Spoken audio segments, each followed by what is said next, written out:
পালন করেছে, সেই ইবাদতটা ছিল কোরবানি। কোরবানির বিষয়বস্তু সম্পর্কে আপনাদের সামনে আমি গত 1 বছর আগে আলোচনা করে গেছি এই মাঠে। আমার আগে মাওলানা মুফতি আনিসুর রহমান আশরাফি সাহেব আলোচনা করেছেন।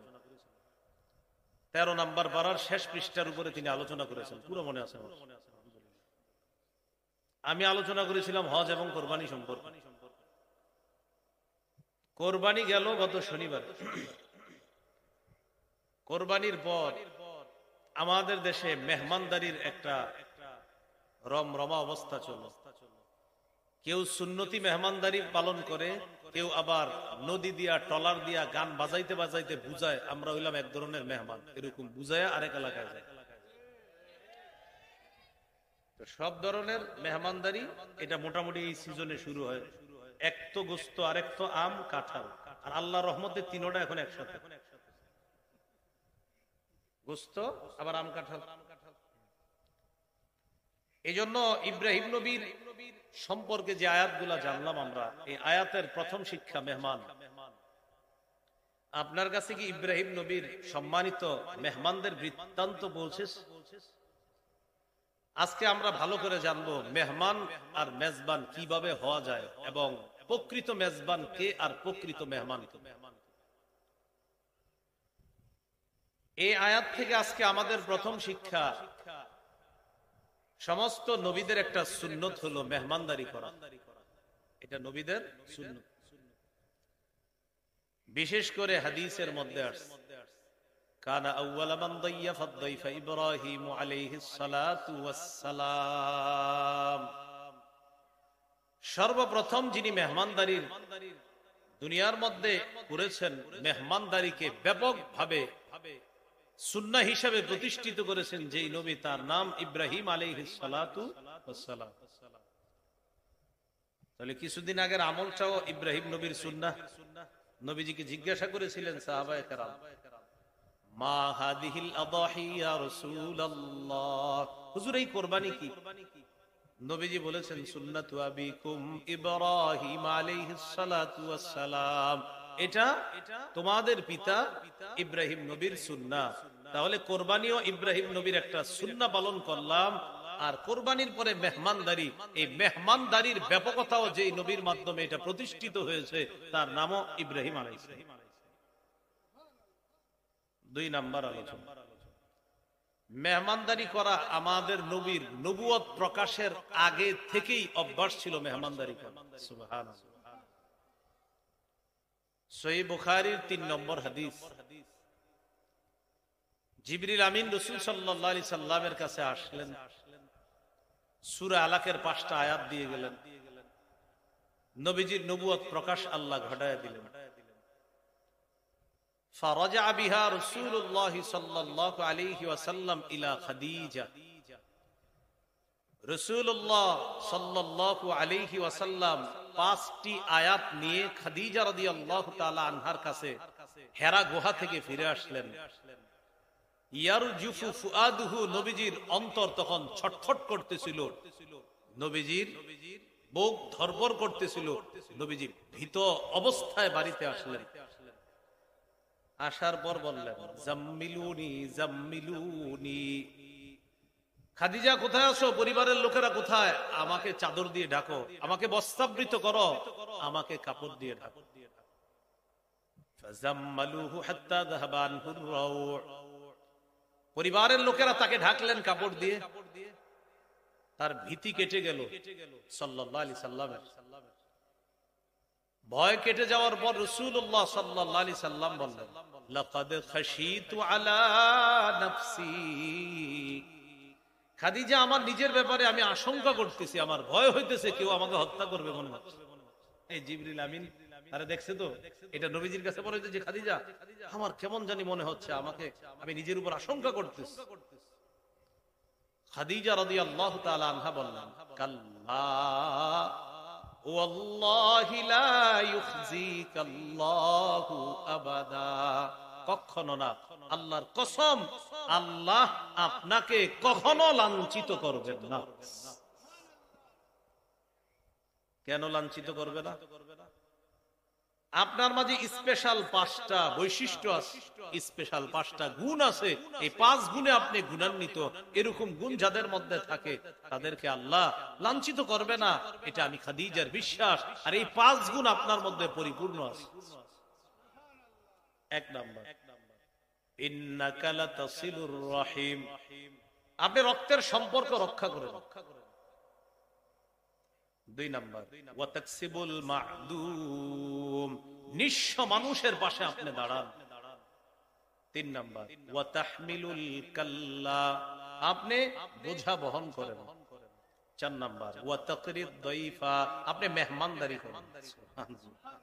5 নাম্বার, ওয়া তুঈনু আলা নওয়াইবিল হক, হকের উপর সত্যের উপর চলতে গিয়ে যারা বাধার সম্মুখীন হয় তাদের এই কঠিন পরিস্থিতিতে আপনি তাদের সহযোগিতায় সবচেয়ে আগে এগিয়ে যান। এই 5 গুণ আপনার মধ্যে আছে। আল্লাহর কসম, আমি খাদিজা বলছি, আল্লাহর কসম, কখনো না, আল্লাহ আপনাকে লাঞ্ছিত করবেন না। তাহলে 5 গুণের মধ্যে 1 গুণ মেহমানদারি করা। এখান থেকে বুঝতে পারলাম নবুয়ত প্রকাশের আগেই আমাদের নবীজি সাল্লাল্লাহু আলাইহি সাল্লামের অসাধারণ 5টি অভ্যাস ছিল, বৈশিষ্ট্য ছিল। এর মধ্যে একটি হলো মেহমানদারি। তারা নিঃসন্দেহে তারা আমার মেহমান। ফারাগা ইলা আহলিহি, ইব্রাহিম নবী চুপে চুপে তার বিবির কাছে গেলেন। ফাজাআ বিইজলিন সামিন, একটি মোটা তাজা বাছুর ভাজা করে নিয়ে আসলেন। ফাকাররাবাহু ইলাইহিম, ভাজা করা মোটা তাজা বাছুরটা মেহমানদের সামনে পেশ করলেন, কিন্তু মেহমানরা খায় না। অন্য আয়াতে আছে ফালাম্মা রাআ আইদিয়াহুম লা তাসিলু ইলাইহি, ইব্রাহিম নবী যখন দেখলেন মেহমানদের হাত খাবারের দিকে পৌঁছতেছে না, তখন ইব্রাহিম নবী তাদেরকে বললেন, ফাকালা আলা তাকুলুন, আপনারা কি খাবেন না? তাদের না খাওয়া দেখে ইব্রাহিম নবী মনে মনে একটু ভয় কাজ করলো, ভয় পেয়ে গেল। ফাআউজাসা মিনহুম খীফা, ইব্রাহিম নবী তাদের ব্যাপারে মনের মধ্যে একটু শঙ্কা অনুভব করলেন, তার মনের ভিতরে একটা ভীতি কাজ করল। প্রশ্ন, ভীতি কাজ করলো কেন? জবাব, ওই যুগে মেহমানদের সামনে খাবার রাখার পর মেহমানরা খাবার না খেলে মেজবান এই চিন্তা করতেন, মনে হয় মেহমান আমার শত্রু, এই জন্য খাবার গ্রহণ করছে না। ইব্রাহিম নবীর খাবার যখন মেহমানরা গ্রহণ করেনি, তিনি ভাবলেন তারা মনে হয় শত্রু হবে, এই জন্য মেহমান খাবার গ্রহণ করে না। এই জন্য ইব্রাহিম নবী মনে মনে ভয় পেয়ে গেলেন। ইব্রাহিম নবীর ভয় পাওয়াটা মেহমানরা বুঝতে পারছে। বুঝার পর তারা বললেন, ক্বালু লা তাখাফ, আপনি ভয় পাবেন না। 12 নম্বর বাড়ায় আছে, ইন্না উরসিলনা ইলা কওমি লূত, ভয় পাওয়ার কারণ নাই, আমাদেরকে লূত নবীর সম্প্রদায়ের কাছে পাঠানো হয়েছে, আমরা আল্লাহর পক্ষ থেকে প্রেরিত ফেরেশতা। ভয়ের কোনো কারণ নেই। ওয়াবাশশারুহু বিগুলামিন আলিম, মেহমানরা ইব্রাহিম নবীকে একজন জ্ঞানী পুত্র সন্তানের সুসংবাদ দিলেন। আপনার স্ত্রী সারা, তার গর্ভে একজন পুত্র সন্তান আল্লাহ দান করবেন, তার নাম হবে ইসহাক। যে কথাটা আল্লাহ পবিত্র কোরআনে বলেছেন, ফাবাশশারনাহা বিইসহাক, ইব্রাহিম নবীর স্ত্রী সারাকে আমি ইসহাক নামে একটা পুত্র সন্তানের সুসংবাদ দিলাম। فأقبلت امرأته في صرة فصكت وجهها وقالت عجوز حقيم, ইব্রাহিম নবীর স্ত্রী সারা ঘরের ভিতর থেকে নিজের গাল চাপড়াইতে চাপড়াইতে বের হতেছে আর বলতেছে, কি বলে আমার নাকি সন্তান হবে। আজুজুন আকিম, আমি তো একজন বয়োবৃদ্ধা, আকিম বন্ধা। এক তো বৃদ্ধা, সন্তান হওয়ার সম্ভাবনা নাই, আবার বন্ধা যার সন্তান হয় না, আমার নাকি পুত্র সন্তান হবে। ফেরেশতারা জবাব দিলেন, ক্বালু কাযালিকি ক্বালা রাব্বুক, সারা ব্যাপারটা এমনই, আপনার রব বলেছেন যেহেতু, অতএব বৃদ্ধা বন্ধা নারীর গর্ভ থেকেও আল্লাহ তাআলা পুত্র সন্তান এনে দুনিয়াতে আল্লাহ তার ক্ষমতা প্রকাশ করে দেখায় দিলেন। এখান থেকে ছোট্ট একটা শিক্ষা এবং গুরুত্বপূর্ণ শিক্ষা, আমরা কিছু পারি না যা সেটা পারেন কে? আমাদের কাছে যেটা অসম্ভব মনে হবে সেটা কার কাছে একদম সহজ? আল্লাহ। এই জন্য সূরা শূরা 49-50 নম্বর আয়াতে আল্লাহ বলেন, লিল্লাহি মুলকুস সামাওয়াতি ওয়াল আরদ ইয়াখলুকু মা ইয়াশা ইয়াহাবু লিমান ইয়াশাউ ইনাসা ওয়া ইয়াহাবু লিমান ইয়াশাউ যুকুর। আসমান জমিনের রাজত্ব আল্লাহর, তিনি যা ইচ্ছা তা সৃষ্টি করেন, যাকে ইচ্ছা তিনি কন্যা দান করেন, যাকে ইচ্ছা তিনি ছেলে সন্তান দান করেন। আও ইউযাওয়িজুহুম যুকরানা ওয়া ইনাসা, অথবা তিনি কাউকে ছেলে মেয়ে উভয়টা দান করেন। ওয়া ইয়াজআলু মান ইয়াশাউ আকীমা, তিনি যাকে ইচ্ছা তাকে বন্ধা বানান। তাহলে আমাদের আকীদাটা একটু বিশুদ্ধ করি। আসমান জমিনের রাজত্ব কার? কন্যা সন্তান দেয় কে? ছেলে দেয় কে? ছেলে মেয়ে উভয়টা দেয় কে? ছেলেও হবে না মেয়ে হবে না, ক্ষমতা কার? বন্দা নারীর সন্তান হয় না, এটা আমাদের চোখের দেখা, কিন্তু ওই বন্দা নারীর সন্তান হবে যদি কে চায়? আল্লাহ। ফেরেশতারা বললেন, ক্বালু কাযালিকি ক্বালা রাব্বুক, ফেরেশতারা বললেন, সারা আপনার রব এমনটি বলেছেন, আর রব যেহেতু বলেছেন সেটা হতেই হবে, হবেই হবে, অতএব আপনার পুত্র সন্তান হবে, এ কথাই চূড়ান্ত সত্য, যেহেতু আল্লাহ বলেছেন। ইন্নাহু হুয়াল হাকীমুল আলীম, তিনি মহাপ্রজ্ঞাময়, মহাজ্ঞানী। এই আয়াতগুলা থেকে অনুবাদগুলো আমরা প্রথমে জানলাম, এবার দেখি আয়াতে কি শিক্ষা আছে আমাদের জন্য। শুরুতে চলে যায় আবার, হাল আতাকা হাদিসু দাইফি ইব্রাহিমাল মুকরামিন, নবী আপনার কাছে কি ইব্রাহিম নবীর সম্মানিত মেহমানদের বৃত্তান্ত পৌঁছেছে? এখানে একটা বিষয় আসছে, মেহমান। কিছুদিন আগে গত শনিবারে গুরুত্বপূর্ণ একটা ইবাদত মুসলমানরা পালন করেছে, সেই ইবাদতটা ছিল কোরবানি। কোরবানির বিষয়বস্তু সম্পর্কে আপনাদের সামনে আমি গত 1 বছর আগে আলোচনা করে গেছি এই মাঠে। আমার আগে মাওলানা মুফতি আনিসুর রহমান আশরাফি সাহেব আলোচনা করেছিলেন। 13 নম্বর পারার শেষ পৃষ্ঠার উপরে তিনি আলোচনা করেছেন, পুরো মনে আছে আমার। আমি আলোচনা করেছিলাম হজ এবং কোরবানি সম্পর্কে। কোরবানি গেল গত শনিবার। কোরবানির পর আমাদের দেশে মেহমানদারির একটা রমরমা অবস্থা চলল। কেউ সুন্নতি মেহমানদারি পালন করে, কেউ আবার নদী দিয়া টলার দিয়া গান বাজাইতে বাজাইতে বুঝায় আমরা হইলাম এক ধরনের মেহমান, এরকম বুঝায় আরেক এলাকায় যায়।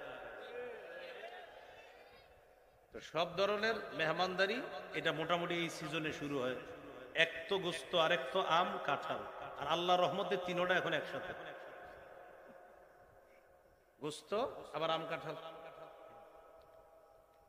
এই জন্য ইব্রাহিম নবীর সম্পর্কে যে আয়াতগুলা জানলাম আমরা, এই আয়াতের প্রথম শিক্ষা মেহমান। আপনার কাছে কি ইব্রাহিম নবীর সম্মানিত মেহমানদের বৃত্তান্ত পৌঁছেছে?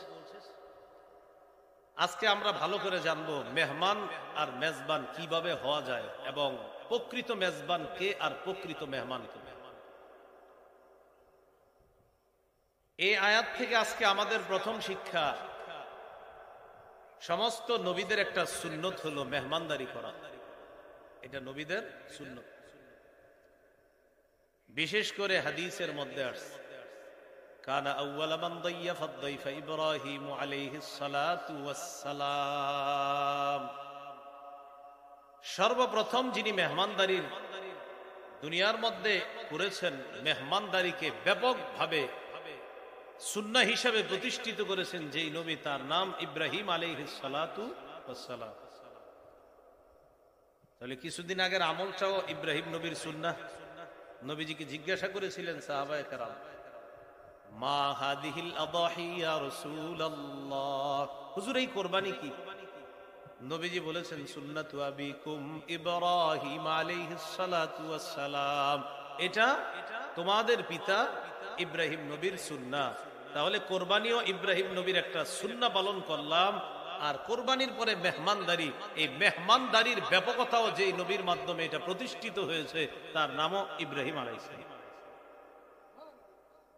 2 নাম্বার আলোচনা, মেহমানদারি করা আমাদের নবীর নবুয়ত প্রকাশের আগে থেকেই অভ্যাস ছিল মেহমানদারি করা। সুবহানাল্লাহ।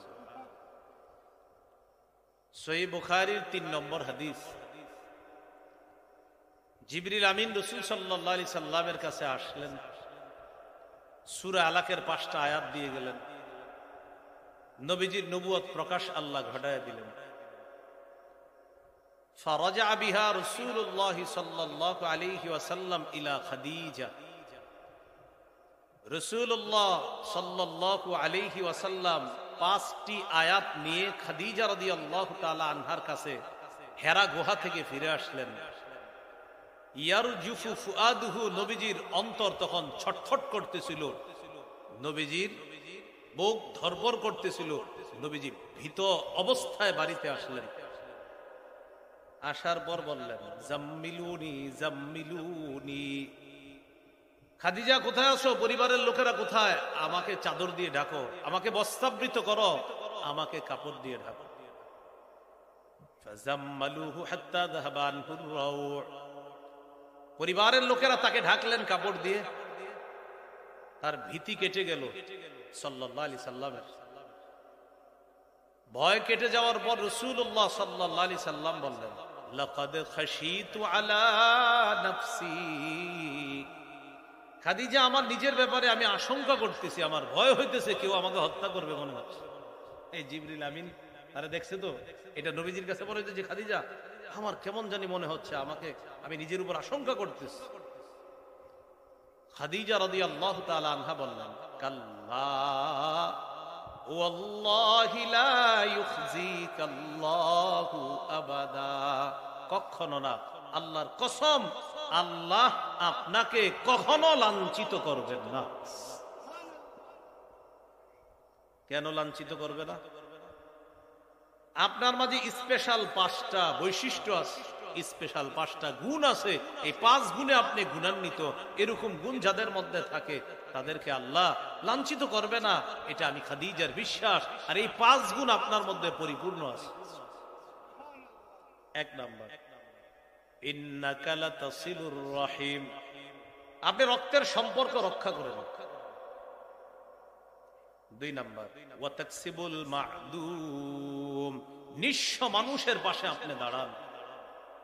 3 নাম্বার, ওয়া তাহমিলুল কাল্লা, আপনি বোঝা বহন করেন। 4 নাম্বার, ওয়া তাকরিদ দাইফা, আপনি মেহমানদারি করেন।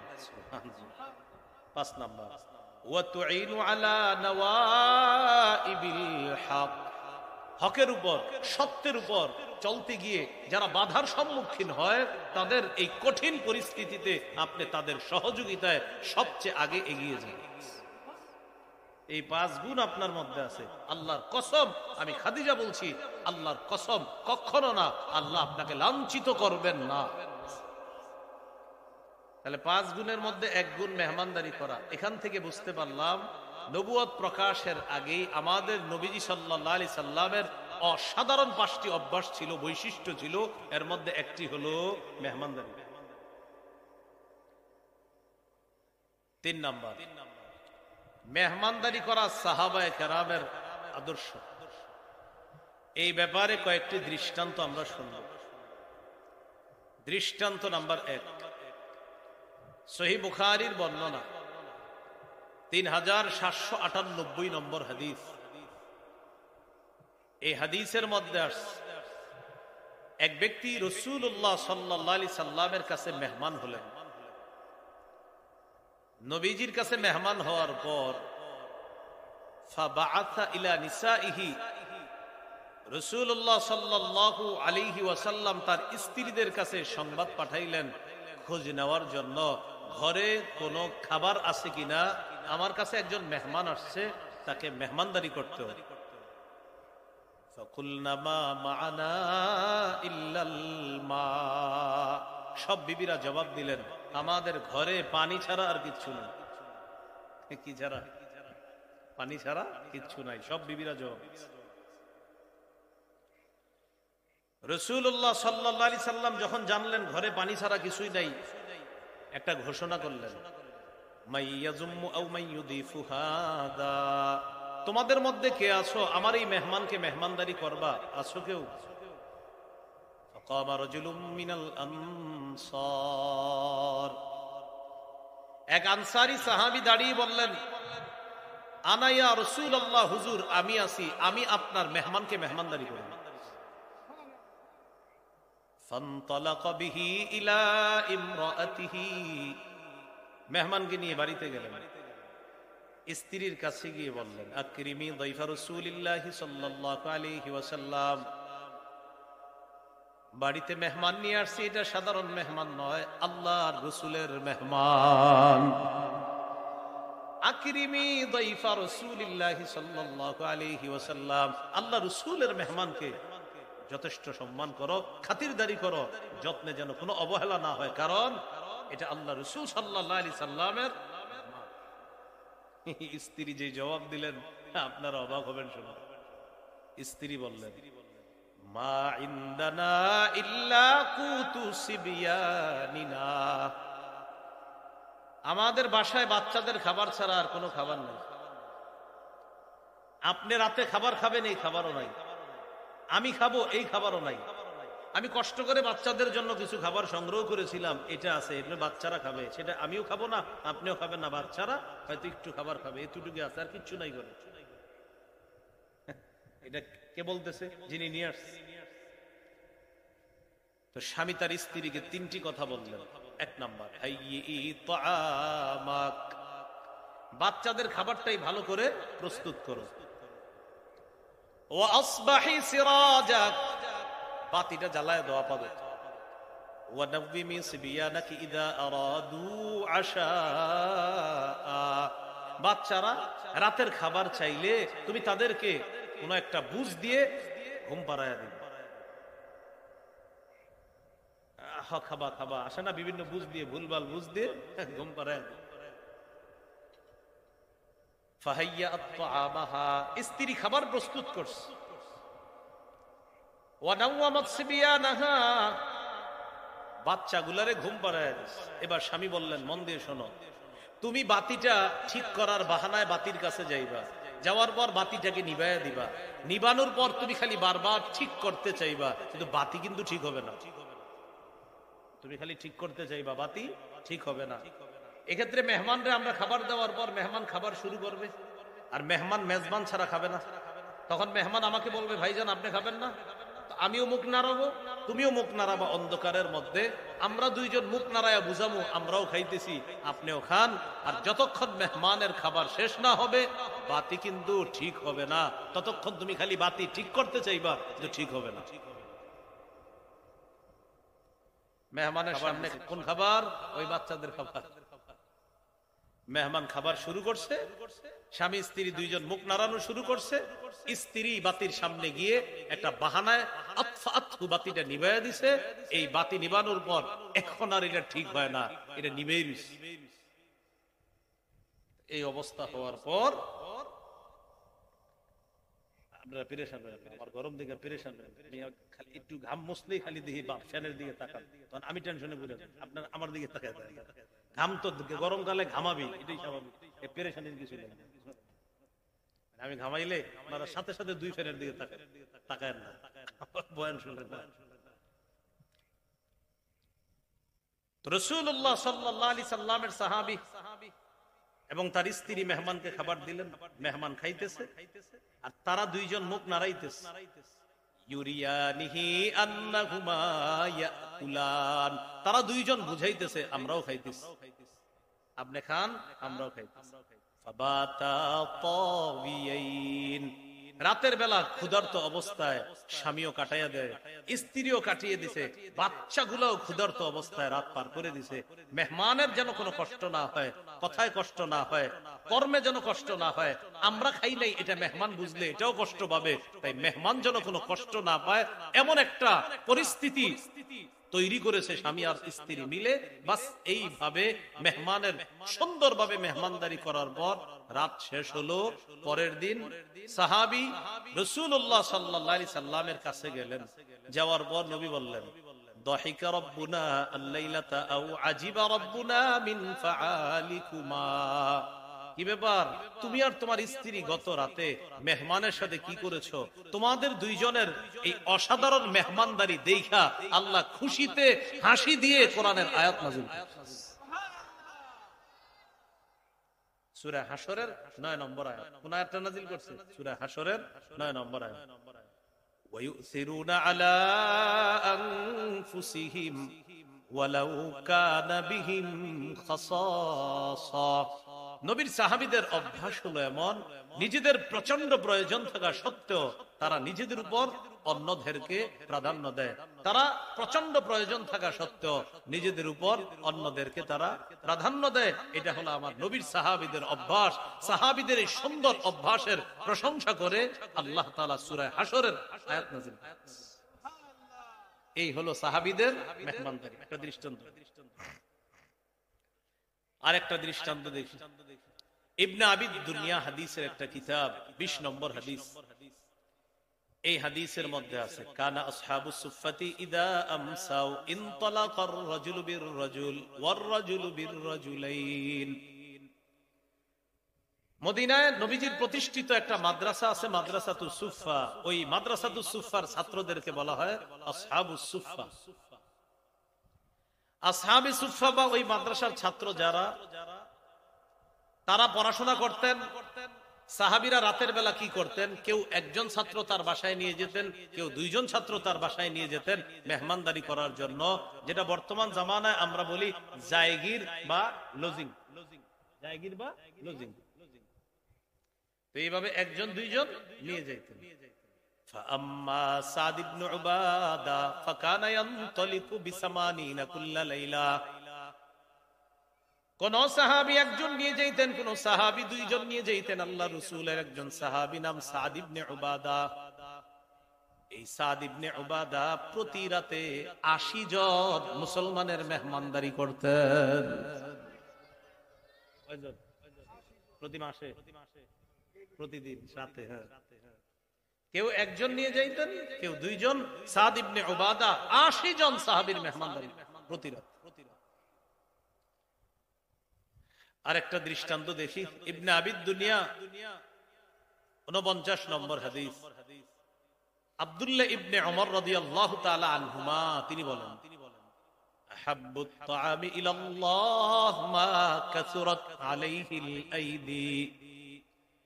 ওই খাবার আল্লাহর কাছে সবচেয়ে প্রিয়, সবচেয়ে পছন্দনীয় যেই খাবারের উপর বেশি হাত পড়ে। বেশি হাত পড়ে মানে যেই খাবারে মেহমানের সংখ্যা বেশি হয়, ওই খাবারটা আল্লাহর কাছে সর্বাধিক পছন্দনীয় খাবার হয়।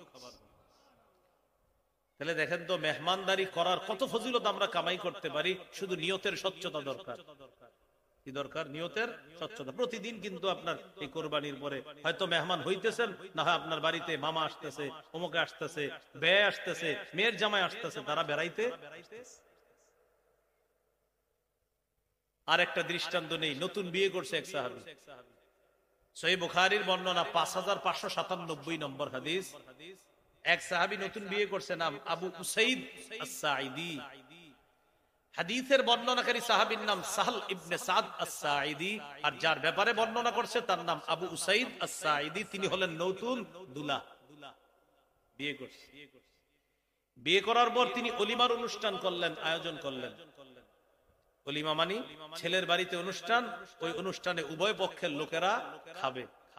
আর বর্তমানে তো আপনার অলিমা হয় না, বর্তমানে হয় বরযাত্রী। বরযাত্রী মানে বরযাত্রী বলা হয় কন্যার বাবার গলায় পাড়া দিয়ে হলেও 300 জন গিয়ে খেয়ে আসবো, এটাকে বলা হয় বরযাত্রী।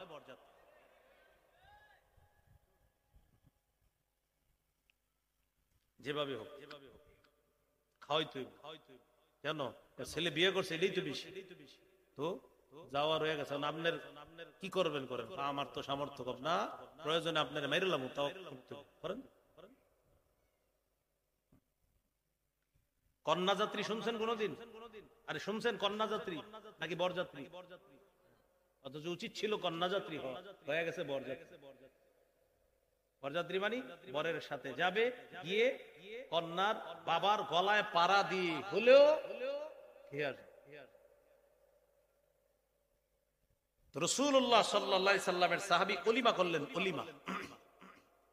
অলিমার মধ্যে সাহাবায়ে কেরামকে দাওয়াত দিলেন, আর বিশেষ করে প্রধান অতিথি হিসেবে যাকে দাওয়াত দিলেন, সুবহানাল্লাহ, মুহাম্মদুর রাসূলুল্লাহ সাল্লাল্লাহু আলাইহি ওয়াসাল্লাম। দা'আন নবী সাল্লাল্লাহু আলাইহি ওয়াসাল্লাম ইলা উরসিহি। নতুন দুলা সাহাবী আবু উসাইদ আস-সাঈদী রাসূলুল্লাহ সাল্লাল্লাহু আলাইহি সাল্লামকেও তার অলিমায় দাওয়াত দিলেন। তার স্ত্রী নতুন বিবি, তিনিও কি করলেন সেদিন? তিনি নতুন বিবি এই কথা ভুলে গিয়ে নিজেই তিনি খাদেমা হয়ে গেলেন। কেন? যে এই মেহমানদেরকে তো আর পাওয়া যাবে না, তার স্ত্রী নিজেই ভিতর থেকে খাবার পরিবেশন করা শুরু। মেহমানকে আল্লাহ রাসূল সাল্লাল্লাহু আলাইহি ওয়াসাল্লাম ওয়াকানাত ইমরাআতুহু ইয়াওমাইদিন খাদিমাহুম। সেদিন এই নবদুলার নববধূ তিনি স্বেচ্ছায় ভিতর থেকে খাবার পরিবেশন করছেন, নবী সাহাবায়ে কেরামের মেহমানদারি করছেন। শুধু কি তাই, এই নববধূ তিনি বলেন, আমি আল্লাহ রাসূলের জন্য সাল্লাল্লাহু আলাইহি সাল্লামের জন্য খেজুর দিয়ে আলাদা একটা স্পেশাল আইটেমও তৈরি করেছি, আমার হাবিবকে ওই অলিমায় সেটা আমি খাওয়াইছি। এই হলো সাহাবায়ে কেরামের মেহমানদারি। আজকের 4 নাম্বার আলোচনা, মেহমানদারির গুরুত্ব। সহিহ বুখারীর বর্ণনা 6475 নম্বর হাদিস। এই হাদিসটি আমি খুতবায় তেলাওয়াত করছি। قال رسول الله صلى الله عليه وسلم من كان يؤمن بالله واليوم الآخر فليقل خيرا أو ليصمت। রাসূলুল্লাহ সাল্লাল্লাহু আলাইহি ওয়াসাল্লাম বলেন, যে ব্যক্তি আল্লাহ এবং আখিরাতে বিশ্বাস রাখে সে যেন কথা বললে ভালো কথা বলে, অন্যথায় সে যেন চুপ থাকে। ওয়ামান কানা ইউমিনু বিল্লাহি ওয়াল ইয়াউমিল আখির ফালা ইউজি জারা। যে ব্যক্তি আল্লাহকে বিশ্বাস করে, আখিরাতে বিশ্বাস করে, সে যেন প্রতিবেশীকে কষ্ট না দেয়। ওয়ামান কানা ইউমিনু বিল্লাহি ওয়াল ইয়াউমিল আখির ফালইকরিম। যে ব্যক্তি আল্লাহকে বিশ্বাস করে, আখিরাতে বিশ্বাস করে, সে যেন মেহমানকে সম্মান করে। এই হাদিস থেকে মেহমানদারির গুরুত্ব বুঝলাম, যে মেহমানকে সম্মান করা আল্লাহ রাসূল সাল্লাল্লাহু আলাইহি সাল্লাম এটা ঈমানের আলামত হিসেবে সাব্যস্ত করেছেন। আরেকটা হাদিস শুনি, সহিহ বুখারীর 1975 নম্বর হাদিস, 1975। এই হাদিসটি আল্লাহ রাসূল সাল্লাল্লাহু আলাইহি সাল্লামের একজন সাহাবীর ব্যাপারে, তার নাম আব্দুল্লাহ ইবনে আমর ইবনুল আস। তিনি সারাদিন রোজা রাখে আর সারা রাত নফল নামাজ পড়ে। রাসূলুল্লাহ সাল্লাল্লাহু আলাইহি সাল্লামের কাছে বিচার গেছে, হুজুর আপনার এক সাহাবী আব্দুল্লাহ ইবনে আমর ইবনুল আস সারাদিন রোজা রাখে আর সারা রাত নামাজ পড়ে, বিবির হক আদায় করে না, চোখের হক আদায় করে না, শরীরের হক আদায় করে না। নবীজির কাছে বিচার গেছে। নবীজি ডাকলেন, ডাকায় নিস। সাহাবী আব্দুল্লাহ ইবনে আমর ইবনুল আস রাদিয়াল্লাহু তাআলা আনহুকে আল্লাহ রাসূল সাল্লাল্লাহু আলাইহি সাল্লাম বললেন, আলাম উখবার আন্নাকা তাকুমুল লাইলা ওয়া তাসুমুন নাহার। কি ব্যাপার? আমার কাছে সংবাদ এসেছে তুমি নাকি সারা রাত নামাজ পড়ো আর সারা দিন রোজা রাখো। সাহাবী বললেন, জি হুজুর, সঠিক সংবাদ। قال رسول الله صلى الله عليه وسلم فلا تفعل নবীজি বললেন এমনটি আর করবা না, এমনটি আর করবা না। নাম ওয়াকুম, ঘুমাও, ঘুমিয়ে চোখের হক আদায় করবা, শেষ সাথে উঠে তাহাজ্জুদ করবা। ওয়াসুম ওয়া আফতির, নফল রোজা মাঝে মাঝে রাখবা, মাঝে মাঝে রাখবা না। নফল রোজা মাঝে মাঝে রাখবা, মাঝে মাঝে রাখবা না। প্রয়োজন হলে মাসে 3টা রাখবা, 13, 14, 15। যদি আরো রাখতে চাও তাহলে সোমবার, বৃহস্পতিবার এই রোজাগুলো তুমি রাখতে পারো। প্রতিদিন নফল রোজা রাখার প্রয়োজন নেই। রাসূলুল্লাহ সাল্লাল্লাহু আলাইহি সাল্লাম বললেন, ইন্না লিআইনিকা আলাইকা হাক্কা, তোমার উপর তোমার চোখের হক আছে। ওয়া ইন্না লিজাসাদিকা আলাইকা হাক্কা, তোমার উপর তোমার শরীরের হক আছে। ওয়া ইন্না লিজাওজিকা আলাইকা হাক্কা, তোমার উপর তোমার বিবির হক আছে। ওয়া ইন্না লিজাউরিকা আলাইকা হাক্কা, তোমার উপর তোমার মেহমানের হক আছে। মেহমানের হক মানে তুমি মেজবান মানুষ, তুমি যদি নফল রোজা রাখো তো মেহমান তোমার বাসায় আসলে কষ্ট পাবে। ভাইজান আপনি খাবেন না, আমি রোজাদার, এটা হলো তুমি মেজবান। মেজবান মানুষ হয়ে তুমি নফল রোজা রাখবা, মেহমানের সামনে প্রয়োজন নাই। মাঝে মাঝে রোজা রাখো, মাঝে মাঝে নফল রোজা রাখবা না। মেহমানের মেহমানদারি করা আল্লাহ রাসূল সাল্লাল্লাহু আলাইহি সাল্লাম মেজবানের জন্য হক সাব্যস্ত করেছে, কর্তব্য সাব্যস্ত করেছে যে তোমার হক মেহমানের মেহমানদারি। আরেকটা হাদিস দেখি, আবু দাউদের হাদিস 3750 নম্বর হাদিস। এই হাদিসের মধ্যে আছে قال رسول الله صلى الله عليه وسلم ليلة الضيف حق على كل مسلم, প্রত্যেকটা মুসলমানের হক কর্তব্য হলো অন্তত এক রাত মেহমানদারি করা। প্রতিটি মুসলমানের হক কর্তব্য এক রাত মেহমানদারি করা। ফামান আসবাহা বিফিনাইহি ফাহুয়া আলাইহি দাইনুন, কোন মেহমান যদি তোমার বাড়ির আঙিনায় আসে সেক্ষেত্রে তুমি তার মেহমানদারি করা এমন ঋণ পরিশোধ করা যেমন।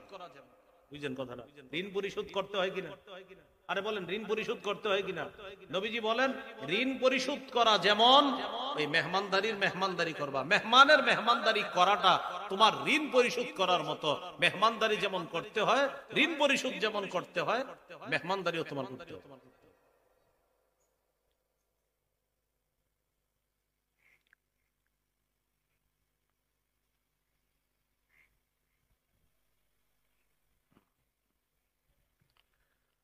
রাসূলুল্লাহ সাল্লাল্লাহু আলাইহি সাল্লাম বলেন,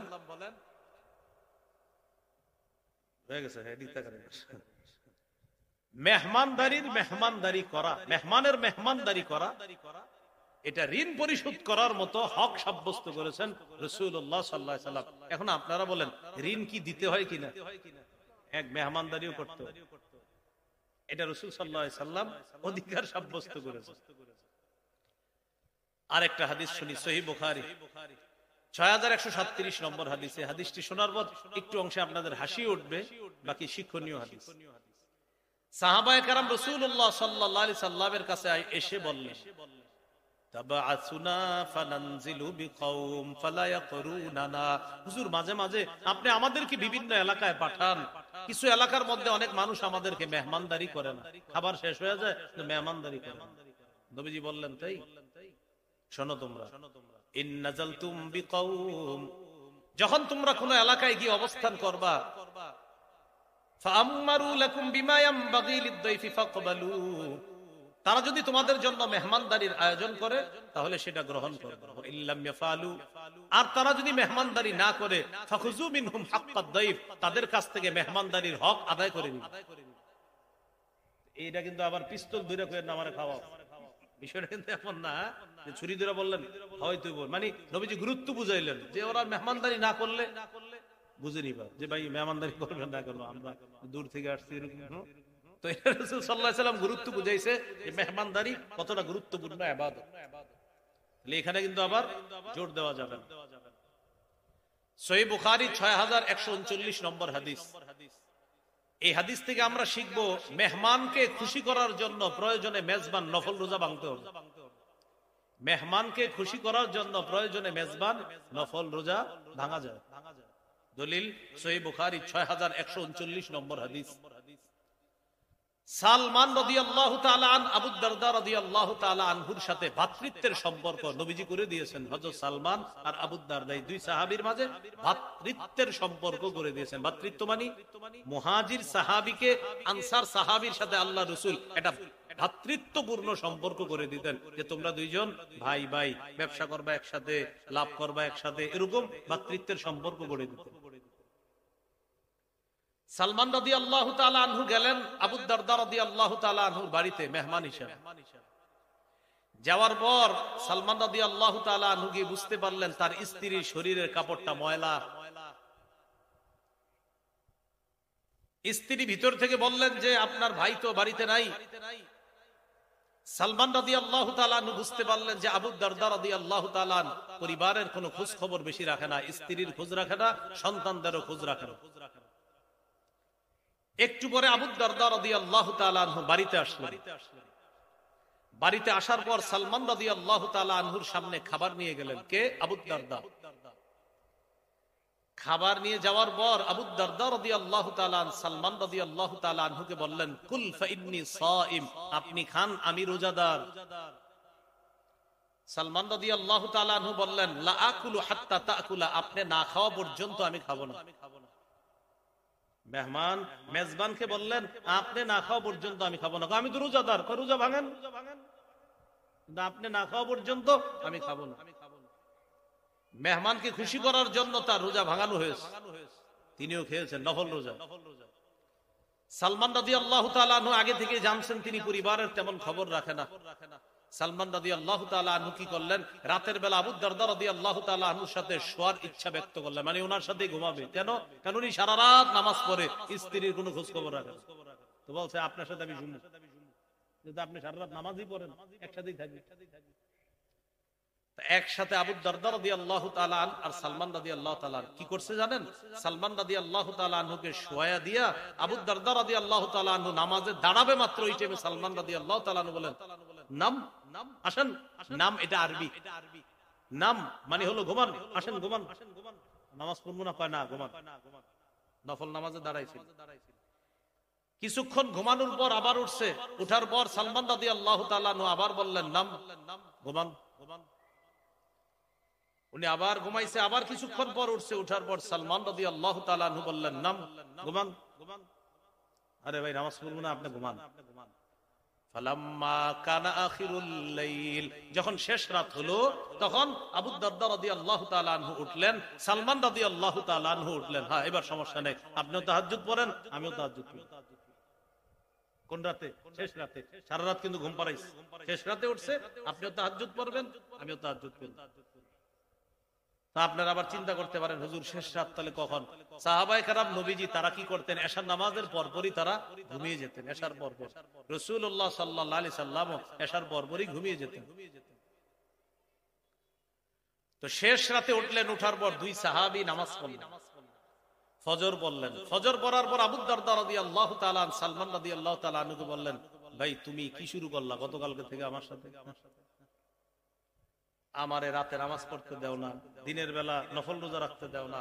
তখন সালমান রাদিয়াল্লাহু তাআলা আনহু বললেন, ইন্না লিরাব্বিকা আলাইকা হাক্কা, আপনার উপর আপনার রবের হক আছে। ওয়া ইন্না লিআইনিকা আলাইকা হাক্কা, আপনার উপর আপনার চোখের হক আছে। ওয়া ইন্না লিজাওজিকা আলাইকা হাক্কা, আপনার উপর আপনার বিবির হক আছে। এই হকগুলো আপনি আদায় করবেন না? গত রাতে আপনারে ঘুম পাড়াইছি, আপনার চোখের হক আদায় হয়েছে।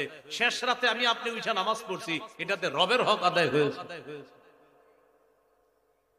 আবু দারদা রাদিয়াল্লাহু তাআলা আনহু নবীজির কাছে গেছে বিচার দেওয়ার জন্য। কার নামে? সালমান রাদিয়াল্লাহু তাআলা আনহুর ব্যাপারটা জানাইতে গেছে। নবীজির কাছে গিয়ে বললেন, হুজুর এমন এমন ঘটনা, সালমান আমার বাড়িতে মেহমান হওয়ার পর আমার সাথে এই ঘটনা ঘটাইছে। আমারে দিনের বেলা বলছে না খাইলে সে খাবে না, এই জন্য সে আমার মেহমান, আমি তার মেজবান। আমারে বলছে আমি না খাইলে খাবে না। আর রাতের বেলা আমি নামাজ পড়ছি, করি সাধারণত, গত রাতে আমাকে নামাজ পড়তে দেয়নি। নবীজি বললেন, সাদাকা সালমান, সালমান যা বলেছে আর যা করেছে সব সঠিক কাজ করছে। তাহলে প্রিয় ভাইরা, এখান থেকে কি শিখলাম? চোখের হক আছে, স্ত্রীর হক আছে, মেহমানের হক আছে। হক এটা গুরুত্বপূর্ণ কর্তব্য। আর প্রয়োজনে মেহমানের খুশি করার জন্য মেজবান নফল রোজাও যদি ভাঙা লাগে তাও ভাঙতে হবে, তাও মেহমান যেন অখুশি না হয়, তার মনে যেন কোনো কষ্ট না। এগুলো মেহমানদারির গুরুত্ব। 5 নম্বর আলোচনা, মেহমানদারির ফজিলত। এর চেয়ে বড় ফজিলত আর কি চান? মেহমানদারি করলে মরার পর যদি সুন্দরভাবে খাঁটিভাবে নিয়তটা বিশুদ্ধ করে মেহমানদারি করেন আর মেহমানকে খুশি করেন, আপনার ঠিকানা জান্নাত। তিরমিজির হাদিস, 1855 নম্বর হাদিস। قال رسول الله صلى الله عليه وسلم اعبدوا الرحمن واطعموا الطعام وافشوا السلام تدخلوا الجنة بسلام। নবীজি বলেন, তোমরা রহমানের ইবাদত করো, তোমরা মেহমানের মেহমানদারি করো, ক্ষুধার্ত ব্যক্তির মেহমানদারি করো, গরিবের মেহমানদারি করো, ধনীর মেহমানদারি করো, আত্মীয়দের মেহমানদারি করো। ওয়াফশুস সালাম, সালামের ব্যাপক প্রচার প্রসার করো।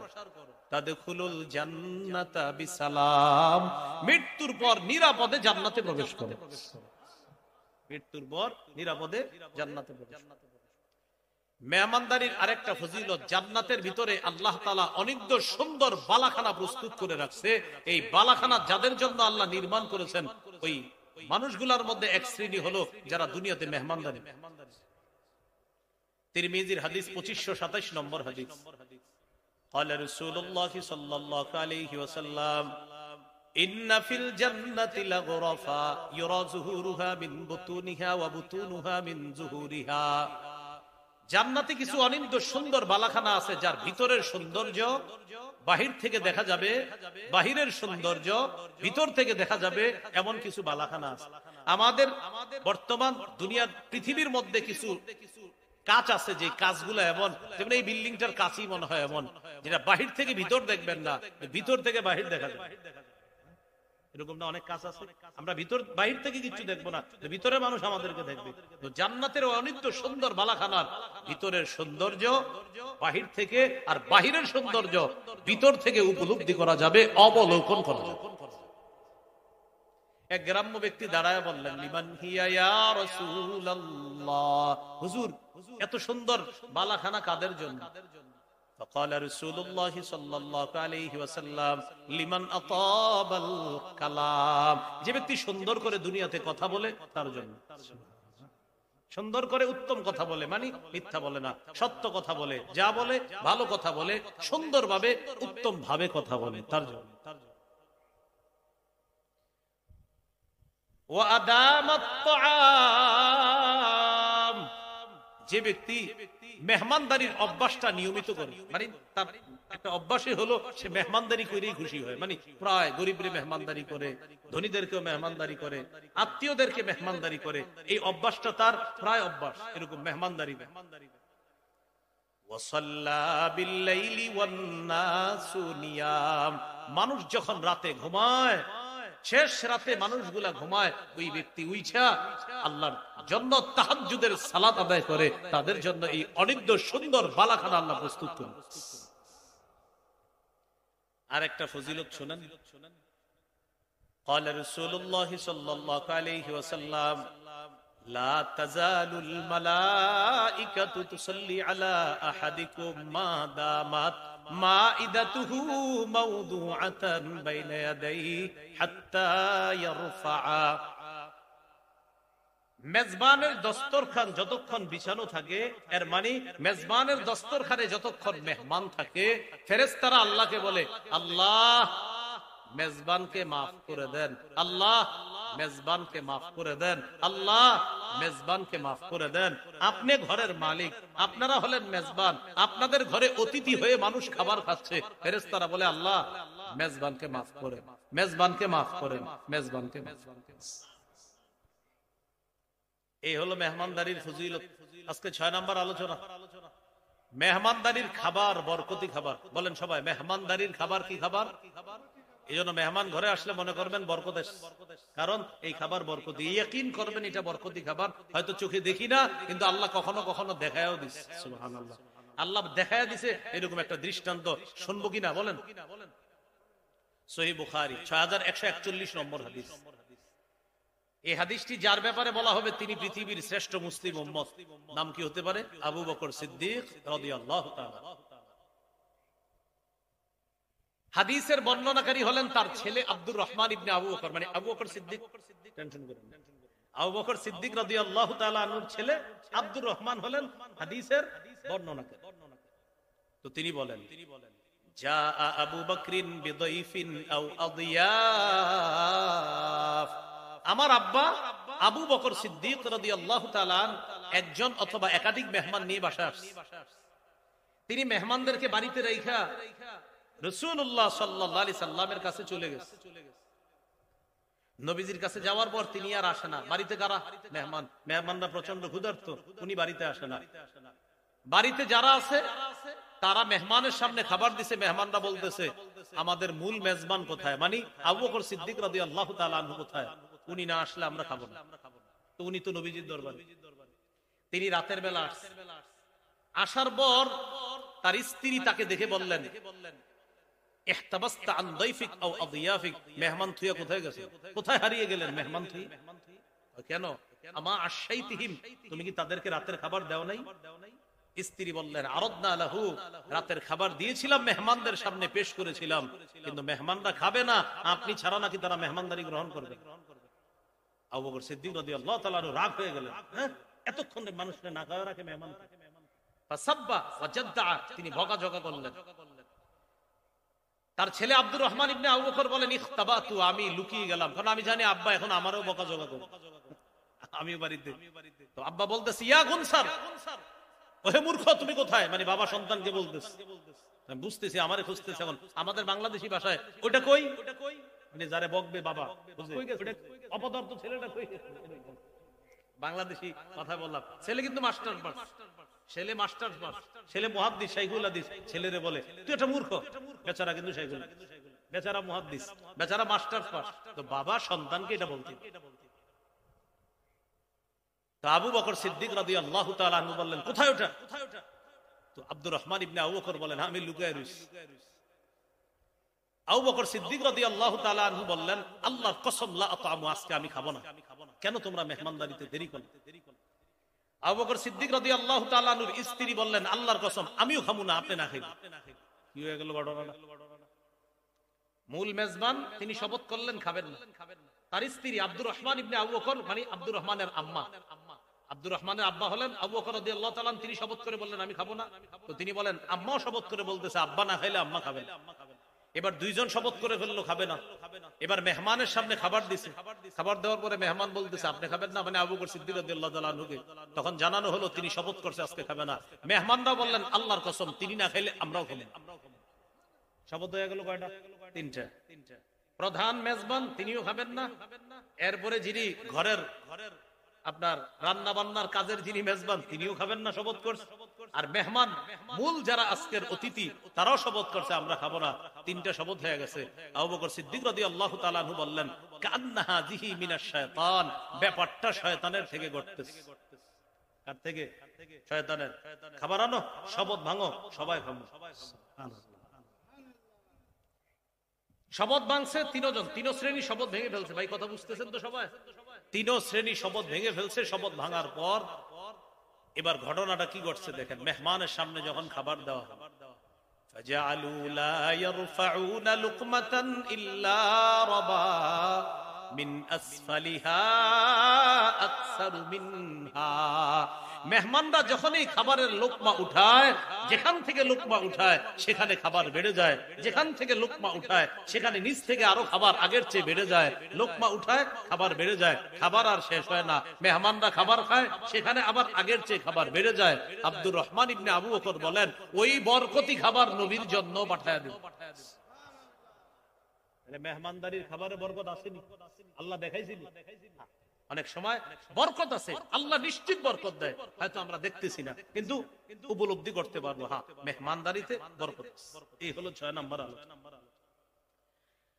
আজকের 7 নম্বর আলোচনা, মেজবানের করণীয়। মানে আমরা যারা মেজবান হব, মেজবানের 1 নম্বর করণীয় মেহমানকে একটু স্বাগত জানানো। এখন এমন এক যুগ এসে গেছে, এই যুগের কারণে আর স্বাগত জানানোর সুন্নত আদায় ব্যয় কোথায় আছেন? ও আচ্ছা আচ্ছা, দেখেন ওই কোনায় এসে একটা মসজিদ আছে, মসজিদের ডান পাশ দিয়ে চিপা একটা রাস্তা আছে, ওটাতে দুইকা এইসব। ওই যে আপনার এগিয়ে যাওয়া একটু সুন্নত, একটা স্বাগত জানানোর সুন্নত, এই সুন্নতটা থেকে আমাদেরকে বঞ্চিত করা হচ্ছে। ভাইরা, আপনাদেরকে মহব্বতের সাথে বলি, আপনারা একদিনে যদি মেজবান হন, মেহমান আসলে নবীর সুন্নত পালন করার জন্য একটু সামনে গিয়ে স্বাগত জানাবো তো ইনশাআল্লাহ। মনে করেন আপনার মেয়ের জামাই আসছে, তুমি তো বাড়ি চিনুক, একটু এগিয়ে যাবেন, কেমন আছেন। আপনার বেয়াই আপনার বাড়ি চিনুক, তারপরে আপনি একটু স্বাগত জানাবেন তাকে। কেন? আমার নবী মেহমানকে স্বাগত জানিয়েছে, আমিও জানাবো, আমি সুন্নাহ প্রতিষ্ঠিত করবো ইনশাআল্লাহ। সহিহ বুখারীর 53 নম্বর হাদিস। এই হাদিসের মধ্যে আছে রাসূল সাল্লাল্লাহু আলাইহি সাল্লামের কাছে আব্দুল কায়েসের প্রতিনিধি দল যখন আসছে, তখন তিনি বলেছেন মারহাবান বিল কওম, স্বাগতম স্বাগতম বলে তিনি তাদেরকে অভিবাদন জানিয়েছেন। তাহলে মেহমানকে আমরা স্বাগত জানাবো, বলেন ইনশাআল্লাহ। মেজবানের 2 নাম্বার করণীয়, মেহমানকে দ্রুত মেহমানদারি করা। মেহমান আসার পর তাকে দ্রুত মেহমানদারি করা। এবার একটা সুন্দর জিনিস আমরা শিখবো, বলেন আমার সাথে, তাড়াহুড়া করা বলেন শয়তানের কাজ। তবে 5টি বিষয়ে তাড়াহুড়া করা উচিত। আবার বলেন, তাড়াহুড়া করা কার কাজ? তবে কয়টি কাজ মুসলমান তাড়াহুড়া করবে? 5টি। বলেন, 1 মেহমানদারি করা, 2 মৃত ব্যক্তির কাফন দাফন করা, 3 কুমারী মেয়ের দ্রুত বিয়ের ব্যবস্থা করা, 4 ঋণ পরিশোধ করা, 5 তওবা করা। এই 5টি জিনিস বিলম্ব করা যাবে না। তওবা বড় হইলে করবো না, না এখনই করতে হবে, কালকে না, 5 মিনিট পরেও না, 1 মিনিট পরেও না, এখনই করতে হবে। তাহলে তাড়াহুড়া করা কার কাজ? কয়টি কাজে তাড়াহুড়া করা যাবে? 5টি কাজে। এর মধ্যে 1 নাম্বার মেহমানদারি করা, 2 নাম্বার মৃত ব্যক্তির কাফন দাফন করা, 3 নাম্বার কুমারী মেয়েকে দ্রুত বিয়ের ব্যবস্থা করা, 4 নাম্বার ঋণ পরিশোধ করা, 5 নাম্বার দ্রুত তওবা। মেজবানের 3 নাম্বার করণীয়, মেহমান আসার পর ঘরে যা আছে নগদ তা মেহমানের সামনে পরিবেশন করা। ঘরে যা আছে আপাতত যা আছে। সহিহ মুসলিমের বর্ণনা, জাবের রাদিয়াল্লাহু তাআলা আনহুর বাড়িতে একদল সাহাবী আগমন করেছেন।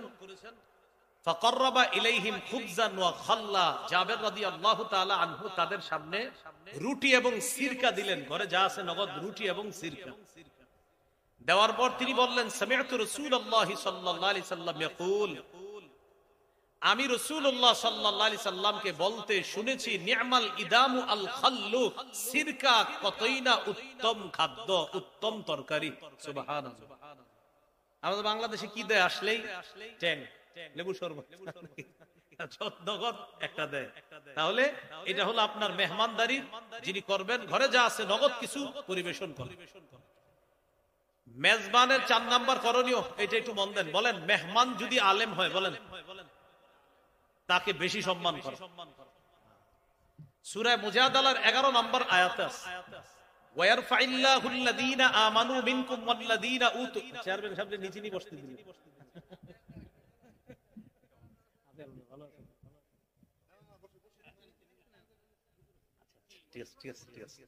আচ্ছা, যেভাবে কমফোর্ট ফিল করেন।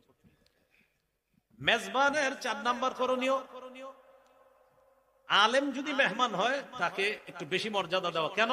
আল্লাহ তাআলা কোরআনে মুমিনদেরকে মর্যাদা দিয়েছেন, আর মুমিনদের মধ্যে যারা আলেম তাদেরকে আল্লাহ বেশি মর্যাদা দিয়েছেন। সূরা মুজাদালা 11 নম্বর আয়াত, 28 পারা 2 নম্বর পৃষ্ঠা। ইয়ারফাইল্লাহু আল্লাযীনা আমানু মিনকুম ওয়াল্লাযীনা উতুল ইলমা দারাজাত, তোমাদের মধ্যে যারা ঈমানদার এবং যাদেরকে ইলম দেওয়া হয়েছে তাদের মর্যাদা আল্লাহ বাড়ায়। মেজবানের জন্য 5 নাম্বার করণীয়, কোন কৃত্রিমতা প্রদর্শন না করা। কথার কথা, আপনার ঘরে যা আছে এটাই দিবেন। আপনি এমন কোন ভাব না নেওয়া যে আসলে আরো ভালো কিছু ছিল, এরকম না, যা ছিল এটাই, বাস আমার সামর্থ্য আছে এটাই। সহিহ বুখারীর বর্ণনা, ওমর রাদিয়াল্লাহু তাআলা আনহু বলেন, নুহিনা আনিত তাকাল্লুফ, আমাদেরকে কৃত্রিমতা প্রদর্শন করতে নিষেধ করা হয়েছে, কোন কৃত্রিমতা যেন আমরা প্রদর্শন না করি। আমি যা সেটাই, আমি এর চেয়ে বেশি কিছু বাস। এই হলো আজকের 7 নম্বর আলোচনা, মেজবানের করণীয়। আজকের সর্বশেষ 8 নম্বর আলোচনা, মেহমানের করণীয়। মেহমান প্রথমে মেজবানের বাড়িতে এসে সালাম দিবে।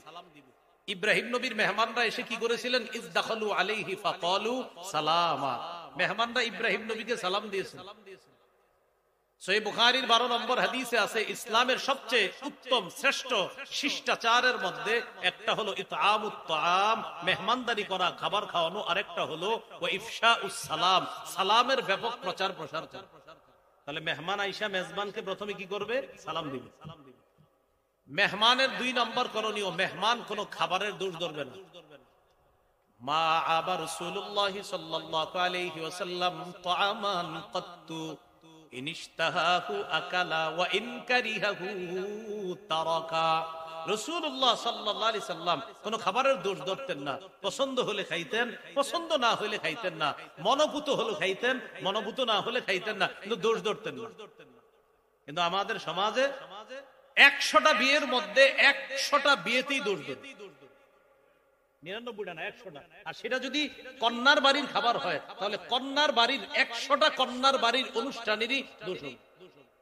আর দোষটা ধরে আমাদের এই সমাজে পাবেন কিছু লোক, মানে কয়েকজন, এরা পুরা সব সময় নিয়ত করে রাখে, যত ভালো হোক আইসা বলবো গোস্তটা একটু ওরকম হইলে আর একটু একটা বলবেই। এই জাতীয় মানুষ পাইলে কি করবেন জানেন? জুমার দিন ঘোষণা করবেন, ভাই আপনারা চান্দা উঠায় কিছু টাকা দিয়ে আপনার জেনে ভালো মনে হয় এনে কিছু খাইয়া শিখি। কারণ যেহেতু আপনার পৃথিবীর কোনো খাবার দিয়ে সন্তুষ্ট করা যাচ্ছে না, আমরা চান্দা উঠায় দিই, আপনি খাবার খান। এই কিছু মানুষ আছে এরকম, শুধু দোষ ধরবে খাবার। মেহমানের 2 নম্বর করণীয়, খাবারের দোষ ধরবে না। মেহমানের 3 নম্বর করণীয়, মেহমান খাবার খাওয়ার পর মেজবানের জন্য এমনি তো অনেকগুলো দোয়া আছে যেগুলো আমরা ছোটবেলা থেকে জানি, শিখছি, কিন্তু খাবারটা শেষ করার সাথে সাথে একটা অসাধারণ দোয়া আছে, রাসূল সাল্লাল্লাহু আলাইহি ওয়াসাল্লাম শিখিয়ে দিয়েছেন। আল্লাহুম্মা বারিক লাহুম ফিমা রাযাকতাহুম, আল্লাহ এই মেজবানকে যে রিজিক দান করেছেন, আল্লাহ তার রিজিকে প্রচুর বরকত দান করুন। ওয়াগফির লাহুম ওয়ারহামহুম, আল্লাহ এই ঘরের মেজবানদেরকে আপনি মাফ করে দেন, এই ঘরের মেজবানদেরকে আপনি দয়া করেন। সুবহানাল্লাহ, এই দোয়াটা মেহমান করবে। আরো তো অনেকগুলো দোয়া আছে যেগুলো আমরা জানি, আল্লাহুম্মা আত'ইম মান আত'আমানি ওয়াসকি মান সাকানি, আরো দোয়া আছে, আকালা তাআমাকা আলাইকুমুল মালাইকা, এই দোয়াগুলো আছে। তাই এই দোয়াটা একটু কইরেন, আরবিটা না পারলে বাংলায়, আল্লাহ এই মেজবানের রিজিকে আপনি ভরপুর বরকত দান করেন, তাদেরকে মাফ করেন, তাদের প্রতি দয়া করেন, এই দোয়াটা ইনশাআল্লাহ। মেহমানের 4 নম্বর করণীয়, মেহমান যদি একাধিক হয় তাহলে তিনি জ্ঞান বুদ্ধি খাটায়া ভিতরে গিয়ে খাবার শেষ করে দ্রুত বের হওয়ার চেষ্টা করবে, কারণ তারপরে আরো 5 জন ওয়েটিং এ আছে, তারাও এই ঘরের মেহমান। জায়গার সংকুলন হওয়ার না হওয়ার কারণে তারা প্রথমে খাইতেছে, আরো 5 জন বাহিরে ওয়েটিং এ আছে। আপনি মাশাআল্লাহ ওখানে খাওয়ার পর বসে রয়েছেন, দই, ঠান্ডা, পান, সুপারি, শেষে একটা বালিশ, একটু শুই, এরকম নিয়ত করেন। আপনি দেখতেছেন যে আরো মেহমান ওয়েটিং এ আছে, তখন কি করা? বুদ্ধি খাটিয়ে তাড়াতাড়ি বের হবেন। বের হওয়ার পর দেখবেন চেয়ার টেবিল থাকে, বসে থাকবেন, ওখানে দেখবেন আপনারে বাকি খাবার গুলা দিবে, দই হতে পারে বা ওই যে ঠান্ডা ঠান্ডা ইত্যাদি এগুলা দিতে পারে। আর এগুলা যত পারেন না খায়েন, বিশেষ করে ওই কোম্পানি, যেই কোম্পানি আমাদের পকেটের অর্থ দিয়ে আমাদের ভাইদের উপর অস্ত্র চালায়, আমাদের ভাইদের উপর আঘাত করে, তাদের কোনো পণ্য করে না। ঠিক তো এখানে কইছেন, বাইরে গিয়েও তো আবার আজকে টান দিবেন, হুজুর গরম সহ্য করতেছি না, এটা টান না দিল না, এরকম খায়েন না। তাহলে মেহমানের 4 নম্বর করণীয়, আল্লাহ সূরা আহজাবের মধ্যে বলেছেন, ফাইদা তাইমতুম ফান্তাশিরু, খাবার শেষ বের হয়ে যাও, ওয়ালা মুস্তানিসিনা লিহাদিস, কথাবার্তা বলার জন্য বসে দেখো না, যাও বের হন তাড়াতাড়ি। মেহমানের 5 নম্বর করণীয়, মেহমান এমন কোন আচরণ করবে না যেটা মেজবানের জন্য কষ্ট হয়। সহিহ মুসলিমের বর্ণনা, লা ইয়াহিল্লু লিরাজুলিন মুসলিমিন আইয়ুকিমা ইনদা আখিহি হাত্তা ইউসিমা, মেহমানের উচিত না মেজবানের কাছে এত সময় অবস্থান করা যে মেজবানের কষ্ট হয়। সাহাবীরা বললেন, হুজুর কিভাবে কষ্ট হয়? নবী বললেন, মেজবানের সামনে মেহমানদারি গ্রহণ করার পরেও এত সময় বসে রয়েছে, কিন্তু মেজবানের কাছে আর তারে দেওয়ার মতো কিছু নাই, কিন্তু হে এখান থেকে যাবে না, বসে রয়েছে। তো নবীজি বলেন এরকম কষ্ট দিবা না। যেমন আজকে আমাদের আজাদি সাহেব আসছে মনে করেন, তো আজাদি সাহেব এই এলাকার আপনার কেউ একজন মায়া করে মোহাব্বত করে আপনার ভালোবেসে এক জায়গায় ওনাকে মেহমানদারি করার জন্য নিয়ে গেছে। তো স্বাভাবিকভাবে ওনার সাথে ওনার ড্রাইভার বা সফর সঙ্গী 5-7 জন যাবে। তো ওই অনুযায়ী মেজবানও কি করে যে হুজুররে কেন্দ্র করে 7-8 জন 10 জনের খাবার তিনি প্রস্তুত করে। এখন আজাদি সাহেবের সাথে ঢুকছে 30 জন, ওনারা পিছি ঢুকে গেছে। উনিও তো বলতে পারে না এদেরকে কিছু, কারণ উনি এলাকার মেহমান, উনি মুখ খুলতে পারেন। আর মেজবান যিনি উনি লজ্জায় পড়ে গেছে। আছে তো 10 জনের খাবার, ঢুকছে তো 30 জন, ওর মুখে এখন অন্য দরজা দিয়ে ছেলেরে পাঠায় দেয়, তাড়াতাড়ি যে আপেল টাপেল নিয়ে কমলা নিয়ে অন্য দরজা দিয়ে পাঠানোর পর আনার পর আপেল দেয়, কমলা দেয়, মালটা দেয়, আঙ্গুর দেয়। কি বুঝায় জানেননি ভাই? খায়া বাগেন না, আসলটা তো খামু। এখন হুজুরেও ক্ষুধার্ত, ওনারও দিতেছে না, কারণ ওনারে দিলে উনিও হয়তো সামনে যারা আছে মুখ সরবে বলবে ভাই আসেন আসেন বসেন, উনি তো মেহমান। আর মেজবানও লজ্জা বলতে পারবে না যে ভাই আসলে 10 জনের বেশি থাকেন না, এটাও উনি বলতে পারতেছেন। ভাই এটা আকল খাটাবেন, এটা আকল খাটানোর চেষ্টা করবেন যে আমি যেখানে সেখানে যাব না, কোন ঘরে আমি ঢুকবো আর ঢুকবো না, এটা তো একটু আকল খাটাবেন। কেন আমি মুসলমান হিসাবে আকলটা আমার থাকবে না যে এই মেজবানের বাড়িতে যে আমি ঢুকলাম তার এখানে আমার জন্য প্রস্তুত আছে কিনা, এটা তো একটু আকল খাটায় বোঝানোর চেষ্টা করা। একটা মানুষের ঘরে আপনি 30 জন যদি আয়োজন করে তো একটা বিয়ে হয়ে যায়। এই জন্য ভাই এই বিষয়গুলো মাথায় রাখা, মনে থাকবে তো ইনশাআল্লাহ। এই হলো মেহমানদারি সম্পর্কে 8টি কথা জানলাম আমরা। আজকে থেকে আমরা মেহমানদারিটাকে সুন্নাহ হিসাবে নিব। কোরবানির পর আমাদের সমাজে, মুসলিম সমাজে সাধারণত প্রচুর মেহমানদারি হয়। এই মেহমানদারি যেন আমাদের জান্নাতে যাওয়ার কারণ হয়, জান্নাতের ওই অনিদ্য সুন্দর বালাখানা পাওয়ার কারণ হয়। আর মেহমানদারি যেন আল্লাহ রাসূলের সুন্নাহ জিন্দা করার একটা মাধ্যম আমি হতে পারি। মেহমানদারি যেন গুনাহের কারণ না হয়, গজবের কারণ না হয়। যেমন ওই যে নাচানাচি করে বক্স চালায়, সকাল 8টা থেকে বক্স বাজে, কি হয়েছে? আজকে এই বাড়িতে মেহমান আসবে, তো মেহমান আসলে বক্স বাজে কেন? আসেন একটা ব্যাপার সেবা, এরকম গান চলতে থাকে না। মেহমানদারিটাকে সুন্নাহ হিসাবে নেন, মেহমানদারিটা জান্নাতে যাওয়ার কারণ হিসাবে নেন, মেহমানদারি আল্লাহর কাছ থেকে মুক্তি পাওয়ার একটা কারণ হিসাবে নেন। আল্লাহ তাআলা আমাদের সকলকে ভবিষ্যতে কোরবানির ঈদ সুন্নাহ মোতাবেক এবং কোরবানি পরবর্তী মেহমানদারি আর মেজবান হওয়া সবগুলা কাজ যেন সুন্নাহ মোতাবেক করে এটাকে